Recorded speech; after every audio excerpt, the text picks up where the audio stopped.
Today I am talking with my coworker, Ashley Cheyemi McNeil. And Ashley has been at the Obermann Center this year as a postdoc fellow with our Andrew W. Mellon Foundation grant project, Humanities for the Public Good. So I wanted to call on Ashley today, though, to respond within this series more from the perspective of her research and dissertation work. And so, Ashley, if you wouldn't mind just beginning by telling us a little, contextualizing that dissertation and the work that you were doing. Yeah, absolutely. Well, first, thank you for inviting me to participate. I've really enjoyed watching all these videos of wonderful fellows associated with Obermann, so it's been fun. Yes, so I graduated last year with my PhD, and I did a binational dual degree program. So I studied literature at Georgia State University in Atlanta, Georgia, and then I focused on American Studies at Johannes Gutenberg University in Mainz, Germany. And so it's been about a year, almost to the day, I think, in which I went through that process of defending and submitting and moving on into the next chapter of my doctorate. Congratulations, a year later. I Yeah. know it doesn't quite feel real, especially because this year has been so full and rich and different. But yeah, so at the intersection of multi-ethnic American lit, and then also American studies, and in particular kind of more of a focus on Asian American studies, I looked at creative narrative works from the last few decades, so the last 30 years or so, that emphasized different subject formations that went beyond the kind of Western notions of nationalism and metrics of agency.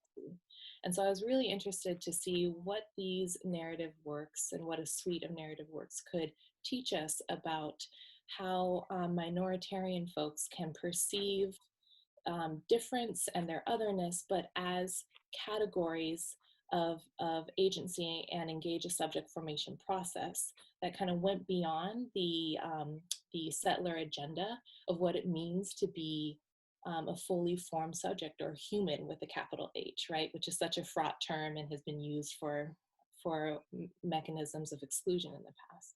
So I think of my work in terms of iterations of empathetic humanism that we can see through these narrative works. And you know, it's a spanning work. It often kind of veers off into different rabbit holes and goes into different spheres.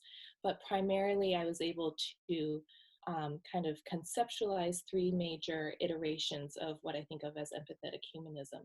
And that was cosmopolitanism, and then suffering and this countercome part of joy, and then something that I think of in terms of spatial subjectivity, which is pulling from Asian American discourse and methodology of that subjectless discourse. So all of those ideas, though, were grounded and perceived through a suite of narrative works. Mm-hmm.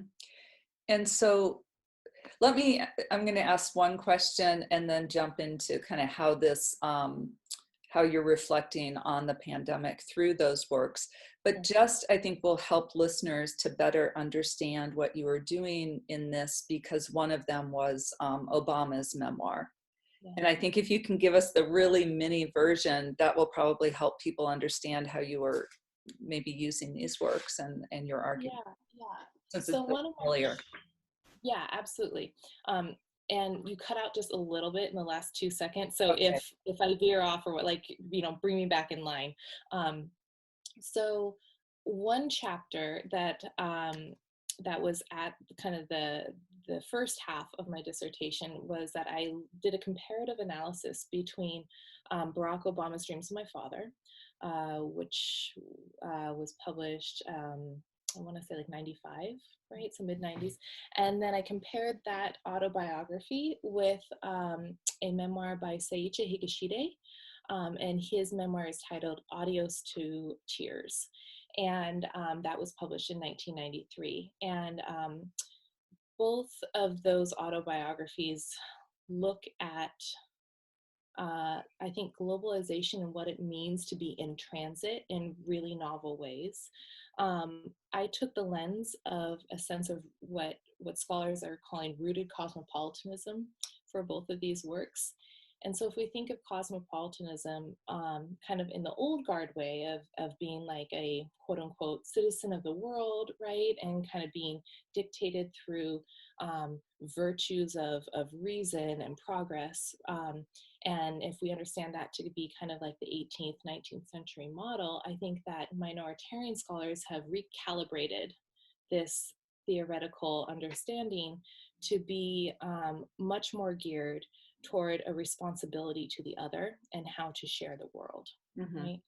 And this idea of rooted cosmopolitanism really comes from Kwame Appiah, and it's the sense that you can still belong to place, you can still be rooted in and have a patriotic kind of understanding of your communities, and still have a very deep responsibility and commitment to being in the world and sharing the world with others as well. And so that's one little kind of anecdotal example, I think, of how I tried to piece apart this greater project of empathetic humanism through narrative works. Yeah, that's helpful. Thanks. Okay. So what has been coming up for you in the last, weeks, several months during this time of crisis through the lens of this project? Mm-hmm. So, one story, I think that a lot of us maybe are finding ourselves being drawn back to stories, right? And the act of storytelling, whether that's reading, maybe writing for ourselves again, listening, because that's connection, right? And so one story that I keep coming back to was actually also from that chapter, is Seiichi Higashide's autobiography, Audios to Tears. And he's such a remarkable and kind of unexpected life story. He is a Japanese man who's born in Japan, but he was also like the third son in his family. And so he knew that he had limited opportunities as far as inheritance or kind of family support in terms of branching out onto his own while in Japan. And so he just, as a very young man, packed his bags and his very few belongings and moved to Peru, where there was a growing diaspora of Japanese folks in the surrounding area of Lima. And they had been writing letters and showing, hey, it's possible to make a life here, and we're doing well, and we're making it, right? And so he joined them, and he spent many years there, and he ended up marrying another Japanese woman. They had children there. He owned property. He started a business, right? He was living it. He was doing well, and then World War II came. And he found himself to suddenly remember that he was still just the stranger and a foreigner, even in that land that he now considered to be his home, right? The land that his wife and his kids were born into. And he was part of a larger group of Japanese people who were living in Latin America at the time, who were subject to the US policy of trying to round up as many Japanese people as possible, not only from the West Coast of the US, but also into Central America, and import these Japanese people who were perceived to be threats, right? Japanese nationalists, even though there was no evidence to speak to that, and to import them into the concentration camps in the US, right, that other Japanese from the West Coast were also taken to. So Higashide was literally rounded up by the city police in the middle of the night one night, and he was taken to Panama first, where he was in a prisoner of war camp, and he was doing manual labor all day, every day, under guard. And then he was finally imported into Texas at Crystal City internment camp. His family eventually joined him because they had no other option.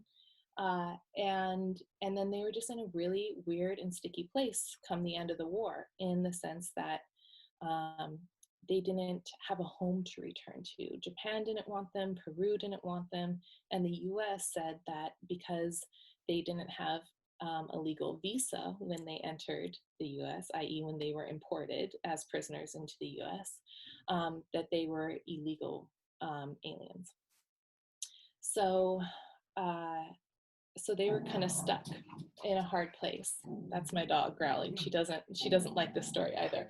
And so, probably not by any fluke, there were certain companies, and this particular one was Seabrook Farms, which is a seafood packing company in New Jersey, that sponsored the family's visa to stay in the US. And so they moved to New Jersey, and they were in the company town, and they worked for below any sense of minimum wage. They rented their apartment from the company. They had to shop for food at the company store, all of that, right?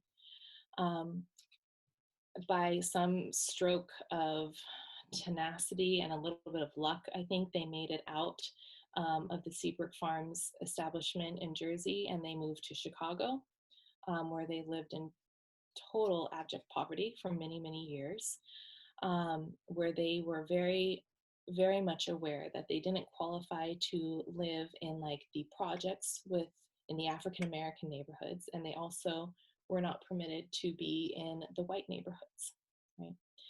So again, being in this kind of liminal interstitial place of not being different enough, but being too different to fit in other ways, right?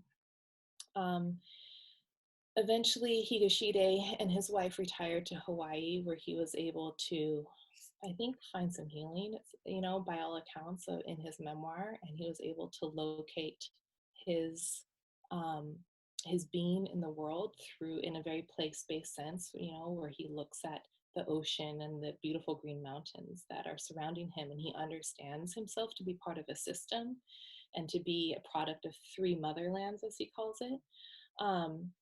And he understands and perceives that connectivity through it all. But it's really a fascinating and strange story, to be frank. And it's an entire, population and experience that is more often than not omitted from our history books when we learn about what the U.S. did in World War II. Mm-hmm.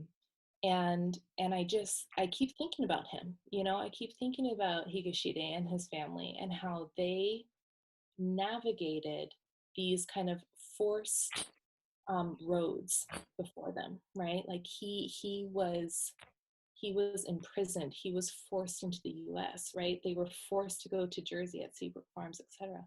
Mm-hmm. And those moments in which he was just again and again either forgotten and kind of left off the scope of who qualifies for to be part of like a minority community or a disenfranchised group, right?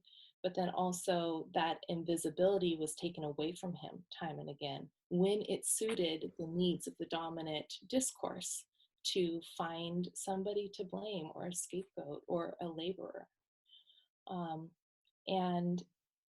And that, that resonates for me today during the pandemic, when we are seeing on one hand so much like very sincere ability to connect, in the sense that we are all, across the globe experiencing very similar conditions and new conditions by and large. And yet sometimes those connections are conditional or temporary and a little and fraught mm-hmm. in other ways. Mm-hmm. Mm-hmm. Yeah, and you spoke earlier about the that when you watch the news, that very much on your radar is the racialization of the virus. Mm-hmm. Yeah, absolutely, right. Um, I mean, so recorded hate crimes against Asian and Asian Americans in the US have just skyrocketed since COVID-19 really, became a palpable thing in the US. Um, it of course didn't help that, especially early on, there was the rhetoric of the Chinese virus or the Wuhan virus, being used in all official briefings. Um, but I think this resonates because this is a time of fear, right? And even the pandemic is still being kind of presented in terms of we are in a wartime effort, right, to beat COVID-19. And whenever we get into that kind of discourse, fear is ratcheted up, right? And for good reasons. Like, we don't have a vaccine right now. I'm not. I get that. It can be scary. But these fear-based reactions,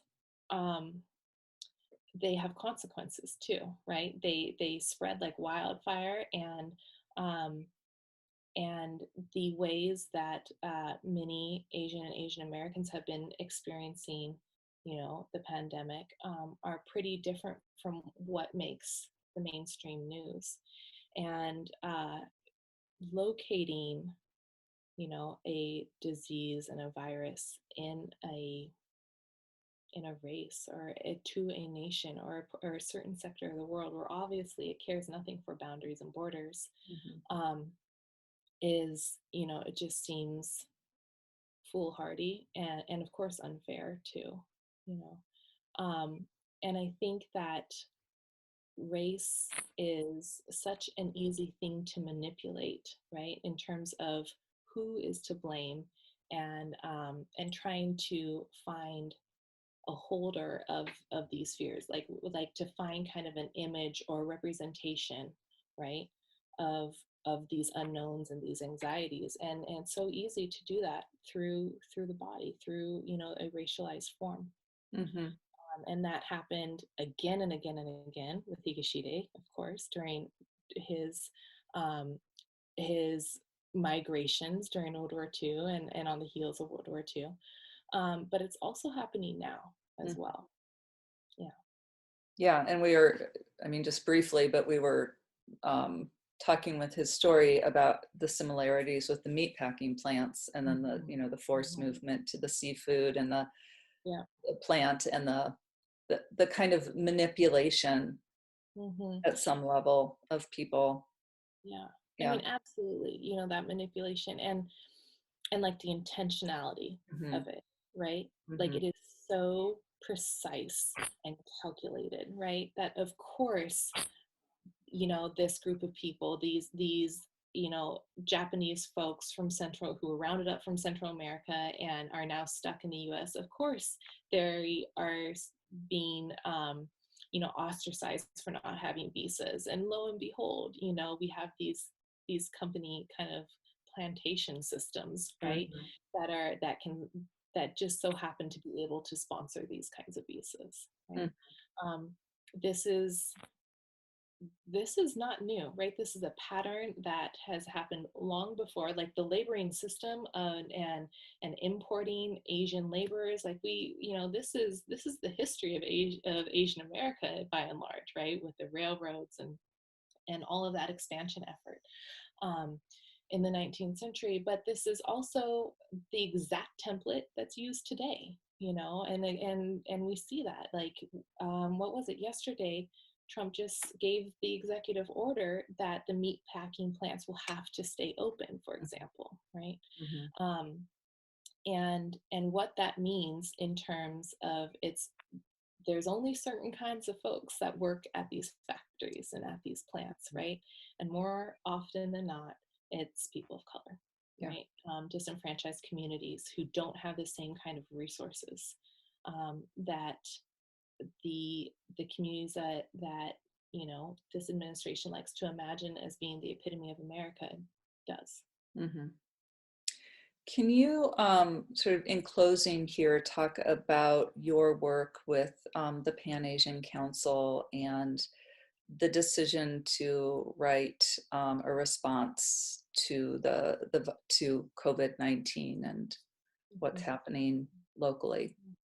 Yeah, I'd love to. So the Pan Asian Council is one of the councils of the Provost Diversity Councils, right? So we are kind of one among many who have been established for quite some time, and we're just kind of the youngest council. And when the pandemic really took, like really sunk its teeth into the US, and we saw a huge spike, not only just in records of hate crimes happening, but also just in our own day-to-day experiences, right? We wanted to respond, right? And I think that we were all feeling an anxiety of disempowerment in the sense of suddenly Asian and Asian Americans are visible to many other sectors of the U.S. Other communities and economies in the U.S. as kind of being these harbingers of COVID-19, right? And like what you and I were kind of joking about earlier, it's like the invisibility cloak was just yanked off, you know, um, and for better or worse, it was yanked off. And this happened. This again is a pattern of when it is convenient for Asian Americans to be racialized, right, as that disease-carrying other. That is absolutely the narrative that gets pushed. And so we're in this moment again, and it's not a good feeling to be in. And one thing that we saw a public response potentially doing is taking back that narrative in some ways, right? Re-injecting our voice and our positionality and our understanding of our ancestors and histories, right? And how these groups, these Asian and Pacific American groups have been formed, and trying to just insert our voice and offer a different framing and re-education to people who may want to read or listen to our side of the story. Um, so on the one hand, like this is a small effort in the sense that this is very much University of Iowa based, and is localized to this community. But on the other hand, any time that we can take hold of our own narrative again, Mhm. um, it's something, and we have to kind of recognize it and seize it and amplify it and celebrate it whenever we can, Mhm. because sometimes it feels pretty fleeting these days. But that was the effort, right? That was the idea behind writing our response, our public response to COVID-19. And so far, it's been well received. We have an option for signatures for solidarity, and we've received signatures from across campus, from all units, from the president's office through all other units and different colleges, and that's been empowering, because we're also understanding that form of connectivity, even if it is not as tangible, but seeing that connectivity emerge through this document, Mhm. um, is something that we will hold on to. And I imagine people listening will wonder where they can access that and if they can add a signature. So, Yeah, absolutely. You yeah, sure can. yeah, So we have a spot, and maybe we can link this or I something in the. can. I can link it in the description. Yeah. Yeah. So we have a spot, but it's right there on our website. So it's PAC, like as in Pan Asian Council, .iowa.org, and we have our tab to the response to COVID-19. And so, in that small way, I think it's a way of kind of recognizing, like, we're all part of this longer line and bigger system of um, of folks who have experienced similar racialization, right? Like Higa. Mhm. And so in this very unexpected way, it has resurfaced a lot of, especially the philosophical underpinnings that my dissertation, really chewed on over the last few Mhm. years. Mhm. Great. Ashley, thank you very Thank you, much. Jen.